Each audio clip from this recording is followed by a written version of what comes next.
Buenos días para todos. En primer lugar, muchas gracias a la universidad por la invitación, a los compañeros, a Adrián Basteiro, que lo conocemos desde Bolivia, al compañero Buenabad, que lo seguimos también, y a la compañera de Venezuela.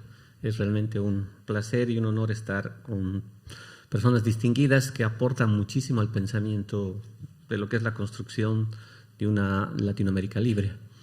Yo quisiera un poquito retomar el tema que decía el profesor Buenabad, pero en la dimensión un poco del ejemplo de Bolivia, para ver qué es lo que se ha avanzado. En temas de indicadores educativos, Bolivia ha avanzado muchísimo y creo que ese es un primer paso. Por ejemplo, la tasa de promoción en primaria, de haber estado de 100 chicos en edad escolar de primaria, al principio del siglo, antes de que esté el presidente, llegaba al 70-75% y está al 94%, es un avance significativo. Lo mismo podemos decir en el caso de la inversión en educación. Bolivia ha tenido la capacidad de poder invertir en educación. Casi es la segunda región del país que invierte en educación en América Latina en relación al PIB, ¿no? Casi el 6, 7%, 8% ha llegado del PIB que se invierte directamente en educación. Y así podemos seguir los indicadores del gran avance que se ha dado en el marco de Bolivia y que ha repercutido en el plano de la educación. Pero la batalla es más profunda que esa. La batalla es la transformación de un sistema educativo que tiene años, de alguna forma, de haber estado colonialmente estructurado. Y hoy quisiera referirme a los avances justamente en el plano de la descolonización, cómo en Bolivia se ha tratado de encarar el tema de la descolonización y cómo la descolonización ha logrado trabajarse desde el plano concreto de la educación. A diferencia de algunos procesos de América Latina en este nuevo siglo, en Bolivia se ha podido hacer una transformación desde la base, es decir, la nueva ley educativa que se llama Avelino Cignani y Elizardo Pérez.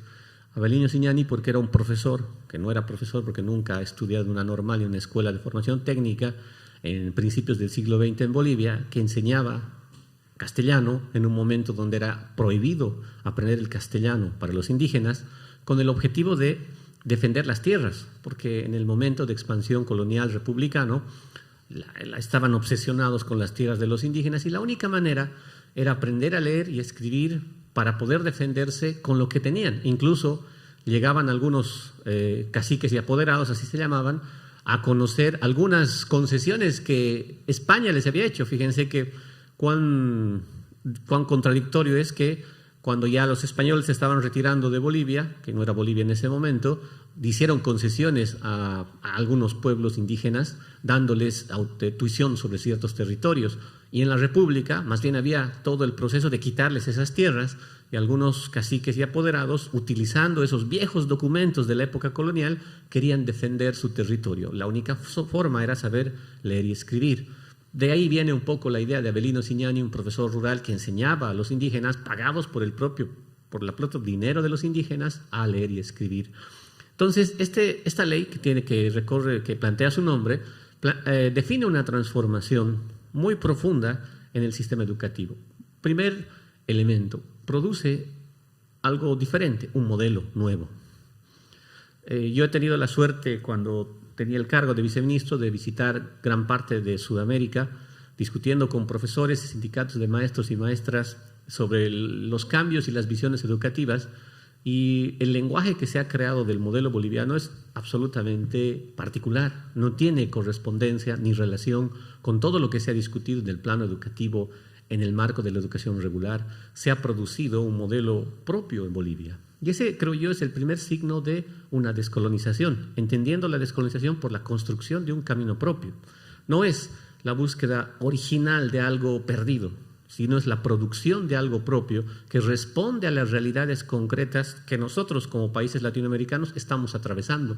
No es un calco de nada, ni es un modelo olvidado en el tiempo, recuperado para ponerlo a funcionar después de 500 años. Es una producción propia que recoge la experiencia, la realidad y la problemática, y sobre la base de eso empieza a diseñar una visión nueva.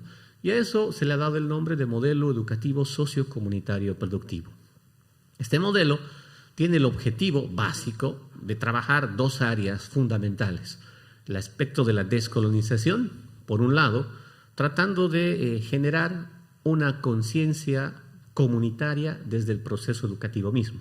Es decir, explícitamente se plantea una negativa a volver a recuperar esa vieja tradición pedagógica del constructivismo que producía sobre todo sujetos libres, predispuestos a actuar de manera coordinada con un mercado consumista, y más bien se trata de recuperar la herencia comunitaria y tratar de forjar la comunidad en el marco del proceso educativo. Ese es un elemento fundamental que se estructura ya desde todo el sistema educativo boliviano. No es un tema simplemente, digamos así, para la educación pública, sino que es educación pública y educación privada, están obligados a trabajar sobre la base de estas nuevas dimensiones educativas. Como verán, no hay obviamente un referente que se haya tomado de afuera, es un referente sobre todo inspirado en gran parte en las posturas de los movimientos indígenas, en los pedagogos aymaras, para hacer específicamente el tema. Se trabaja en el campo de la planificación de aula, de la clase, en el ámbito de la evaluación, cuatro dimensiones que todos los profesores deben trabajar no solamente desde el punto de vista de la planificación, sino que también deben ser evaluadas: el ser, el saber, el hacer y el decidir. El decidir es la parte más importante, porque el decidir quiere decir producir una especie de conciencia ética comunitaria, que significa aprender a decidir tomando en cuenta a la colectividad y no decidir desde uno mismo. Este es un primer cambio importante, es la conciencia ética política que se trabaja desde el ámbito educativo.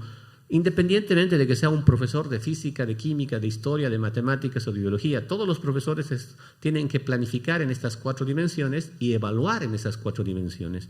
Y este es un salto cualitativo importante, porque esto ya se lleva a cabo desde el 2014, ya estamos 4 años de una experiencia que seguramente de aquí a unos 2 o 6 años más, porque la educación es un tema muy complejo de transformación muy lenta, es importante avanzar. También explicar el modelo en sí mismo sería muy largo, solamente pongo un ejemplo, pero quisiera también referirme a la relación que hemos tenido con los profesores, los sindicatos de maestros y maestras, porque ha sido clave para transformar también el sistema educativo. Coincido con lo que decía el profesor Abad, es decir, la gran mayoría de los sistemas educativos echan la culpa al profesor de ser el responsable, y le cargan una mochila tremenda de querer ser el responsable de todo el descalabro del sistema educativo. Cuando un estudiante no es capaz de poder aprobar en una universidad pública, es culpa del profesor. Si es que no se está aprendiendo lo suficientemente bien, es culpa del profesor, y eso lo hemos arrastrado de muchas formas. Nosotros, más bien, contrariamente a eso, lo que hemos intentado es apoyarnos en la experiencia del profesor. En gran parte, el modelo educativo supone recuperar la experiencia formativa del profesor, que, como en muchos países de América Latina, recorre los rincones más alejados de nuestros países. Está en los lugares donde casi nadie se atreve a ir a dar una charla o una clase con un grupo de estudiantes lejanos, ¿no? Lejanos de los centros más urbanos, pero conoce la realidad, conoce el contexto, sabe lo que hay que hacer ahí. Y lo importante era recuperar esa experiencia. Ese fue uno de los elementos que nos ayudó a que el modelo pueda tener una base real, es decir, tener un sujeto concreto. La visión pedagógica anterior, producida por grupos de especialistas que se conectaban con los organismos internacionales para definir lo que es la educación, estaban acostumbrados a decir que el profesor no conocía, no sabía, y lo que había que hacer más bien es enseñarles a ellos un modelo nuevo para que ellos lo puedan aplicar. La diferencia nuestra es que la experiencia del profesor sirvió como base para articularse a todo lo que llamamos el modelo educativo, y ahí tuvimos la posibilidad de contar más bien con los maestros y maestras para poder generar un sistema educativo y transformar la educación, partiendo de la experiencia educativa.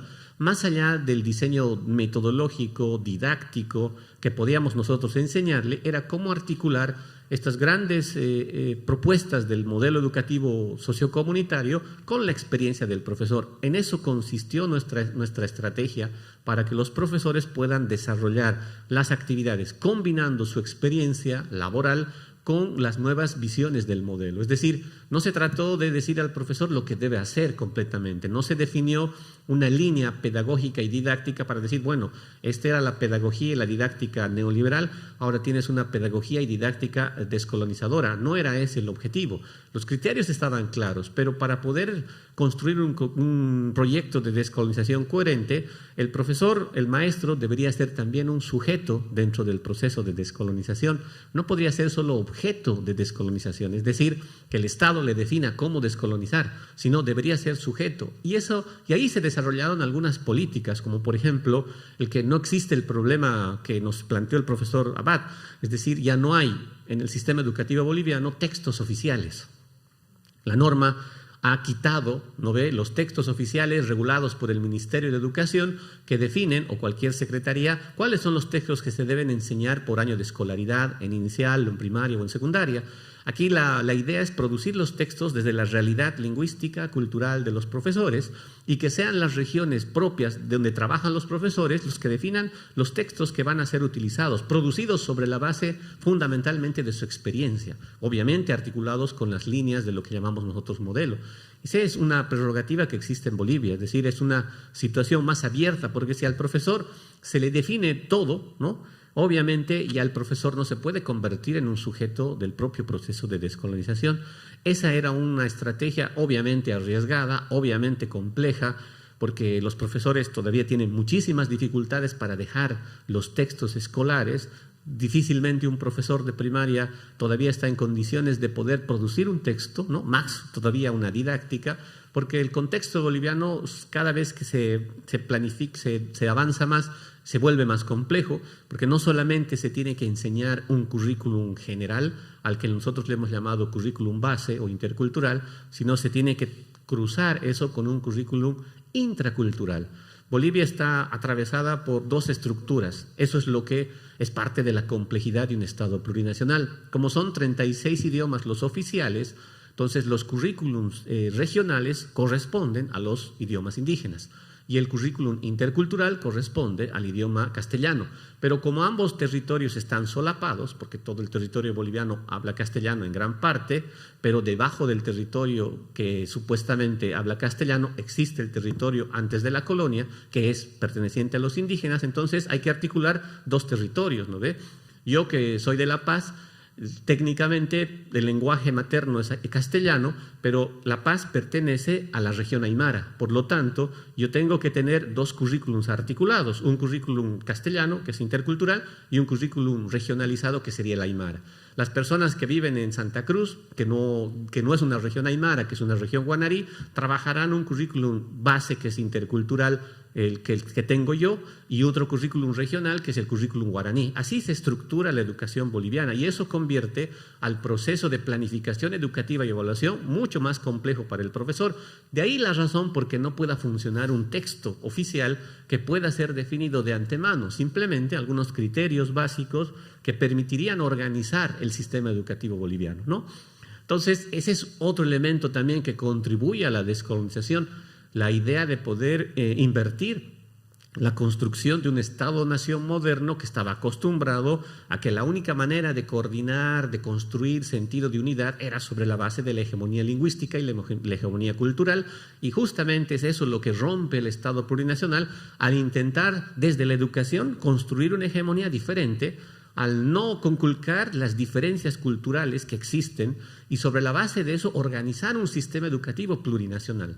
Ese es un tema complejo también, en sí mismo ya sería una discusión cómo funciona en los hechos esta estructura curricular, cómo hemos podido combinar una estructura de doble currículum con capacidad territorial por toda Bolivia. Eso tiene que ver sobre todo con la construcción del Estado plurinacional, con la aprobación de las 36 idiomas oficiales, lo cual obviamente complejiza el asunto, porque un Estado que se maneja en el plano de un solo idioma puede hasta administrativamente manejarse mejor, pero un país que tiene 36 idiomas oficiales que valen constitucionalmente de la misma manera sus idiomas, tiene que organizarse administrativamente de una manera diferente, y eso obviamente le pega al sistema educativo.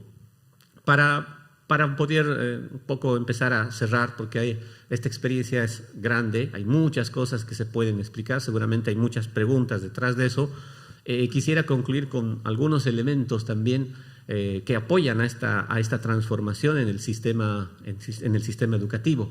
Una de las principales críticas que todos conocemos a la educación formal, a la educación en cuatro paredes, es que esta educación virtualizada omite la realidad, ¿no? Y uno de los elementos más importantes para una educación crítica y transformadora, y aquí entre paréntesis, cuando nosotros discutíamos con los dirigentes de organizaciones indígenas, proponiendo el pensamiento crítico, siempre teníamos las críticas, pero decían, no basta ser críticos, nos decían eso, hay que ser propositivos. Lo que hay que hacer es ir más allá de la crítica. Ustedes son críticos, vienen de la universidad y todo es crítico. ¿Y dónde está la propuesta para hacer algo? Entonces ahí nosotros hemos construido un pensamiento, una perspectiva educativa que sea propositiva, que sea crítica y que sea propositiva. De ahí que la idea de educación o modelo productivo tiene que ver con lo propositivo de la capacidad humana, no solamente con lo crítico. Este ya es otro tema que lo dejo ahí porque es también diferente explicarlo, pero iré al punto que estaba tratando de plantear. Este tema de la educación respecto a la crítica que había con los movimientos indígenas y sociales. Ahí la propuesta en el plano estrictamente de lo propositivo es justamente esto, lo productivo. ¿Por qué se ha definido el tema de la educación productiva? Por un lado, porque gran parte de la discusión educativa venía del plano de las organizaciones indígenas que básicamente estaban en el área rural y su actividad económica era productiva en términos campesinos. Y la idea era que toda la sociedad boliviana se vuelva productiva, pero no en el sentido económico-comercial, sino en el sentido de producir cosas, en el sentido de que se enseñaran las cosas en la escuela para que estas cosas se puedan, tengan un sentido práctico de lo que se enseña. Era la principal crítica. Y de ahí surge el PCP. ¿Qué es el PCP? El PCP se llama Proyecto Sociocomunitario Productivo porque todos los años, a principio de la gestión, todo el sistema educativo, inicial, primario y secundario, público y privado, tienen que hacer un diagnóstico participativo de su realidad antes de iniciar la gestión escolar. El diagnóstico participativo de su realidad quiere decir cuáles son los problemas que están presentes en la realidad alrededor donde está la escuela o la unidad educativa. Ese problema se jerarquiza y se convierte a uno de esos problemas en el PCP y ese PCP permite articular el proceso de planificación, de dosificación de contenidos del sistema educativo. ¿Qué se ha querido hacer con este PCP?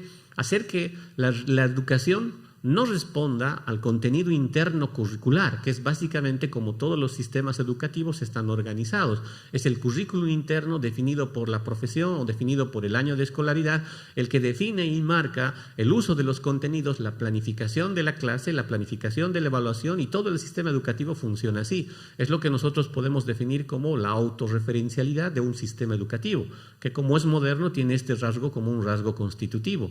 Para evitar esta autorreferencialidad se utiliza la realidad como problema fuera del sistema educativo para hacer la que organice toda la planificación de clase. Esto es incorporar a la realidad como un proceso dinamizador del proceso educativo. Esta es la idea del PCP. O sea que para que nosotros podamos enseñar una educación práctica, para que podamos desarrollar una educación transformadora, es necesario articular a problemas reales, problemas que están pasando fuera de la unidad educativa y no problemas que se derivan de lo curricular, que son discusiones internas del staff de profesores o de los curriculistas en el caso de los sistemas educativos que definen qué es lo que un niño debe o no debe aprender en primaria, en secundaria. Obviamente que esos conocimientos dosificados se mantienen, pero la jerarquización de los conocimientos, qué se enseña, cómo se enseña, no están definidos por los contenidos internos o la lógica interna del sistema educativo, sino por el PCP, es decir, el problema real que existe fuera de la unidad educativa. Esta es una forma de descolonizar la educación, es una forma de hacer que la realidad como problema ingrese al sistema educativo y los docentes planifican en función de responder al PCP, planifican actividades y las actividades se hacen conjuntamente. Los profesores planifican actividades con los docentes y hacen esas actividades, y de esas actividades empiezan a desprenderse los contenidos que van a ser planificados en función de la especialidad del profesor. Si es profesor de matemáticas, de física, de química, desarrolla los contenidos en función de las actividades que tienen el objetivo de responder al PCP. Tal vez para poner un ejemplo de lo que ha pasado, en algún momento una unidad educativa, el 2014, en Tarija, que es un departamento de La Paz, una unidad educativa, una escuela que está en las afueras de la ciudad, justo en un lugar donde se echa la basura, donde la gente no tiene cultura del reciclaje, y la basura está casi alrededor de la unidad educativa. Los padres y los directores deciden colocar el PCP, que se llama el reciclaje de basura. Lo que hacen es realizar actividades de reciclaje de basura durante todo el año escolar, y sobre la base de esa actividad los profesores desarrollan los contenidos, ¿no? El profesor de química empieza a enseñar química orgánica, química inorgánica, utilizando el reciclaje. El profesor de artes plásticas, utilizando el reciclaje, empieza a diseñar formas de diseño en base a las basuras, a las letras, y la profesora también de arte de técnica vocacional empieza a hacer cómo se hacen barandas, cómo se hacen jardines, etcétera, etcétera. Esta es la forma como trabaja el PCP, es decir, utiliza un problema de la realidad para articular los contenidos y el trabajo de los profesores, ¿no? Como les decía, esta es la experiencia que se está dando actualmente en Bolivia. Evidentemente, el avance de esto es a largo plazo, son solamente 4 años. Hay algunas experiencias exitosas que se han hecho, otras todavía están en proceso, otras todavía hay una disputa todavía en Bolivia, es decir, algunos profesores por oposición política, por oposición todavía se resisten a querer trabajar, otros no quieren, por un lado están reacios a poder cambiar. Ustedes saben que eso es muy complejo, el profesor tiene una estructura configurada de muchos años en la formación anterior. Es muy difícil que en educación solamente por, incluso avanzando de esta manera, con una política un poco más clara, con lineamientos pedagógicos más estructurados, que son hasta oficiales en todo el territorio boliviano, aún así el cambio educativo es complejo. Ahora, esto en algún momento repercutirá sobre el plano de la educación superior. ¿Por qué? Porque ahí se encuentran grandes problemas a la hora de que los estudiantes suban a educación superior y no sepan, por ejemplo, para qué sirve el álgebra, para qué sirve la trigonometría, no desde el punto teórico práctico, sino desde el punto de vista productivo, es decir, qué hemos hecho con eso en la realidad en la que vivimos. Ese es el sentido de lo productivo, ¿no? Entonces, como verán, la experiencia boliviana ha avanzado un poco más. Nosotros quisiéramos mostrar lo que se ha avanzado, un poco para, no tanto para crear un nuevo modelo a aplicarse en América Latina, que creo que ese no es el objetivo, sino para que cada uno de nosotros, en función del propio proceso concreto histórico que les toca vivir en situaciones muy específicas, puedan apoyarse en la experiencia boliviana. La experiencia boliviana ha logrado avanzar en estos campos muy difíciles, y debido al grado diferente de lenguaje que utilizamos, hablamos de campos y saberes, hablamos de 4 dimensiones, hablamos de educación integral, hablamos de ejes articuladores, hablamos de otro tipo de lenguaje educativo que no ha tenido todavía capacidad de ser conocida, porque es diferente al lenguaje que se utiliza convencionalmente en todos los sistemas de formación de maestros en términos de debate, de discusión pedagógica, ¿no? Entonces hay un camino para encontrarnos. Yo más bien les invitaría a revisar las experiencias que están en Bolivia y a través de eso abrir el debate y abrir el diálogo, ¿no? Porque se puede avanzar y se puede esto convertir en no un modelo, sino un ejemplo para transformar el sistema educativo en otros contextos. Entonces, creo que es importante la discusión y el debate que se abre aquí, y esperemos que la experiencia boliviana, como les vuelvo a repetir, nos sirva a todos nosotros como un ejemplo y no como un modelo. Muchas gracias.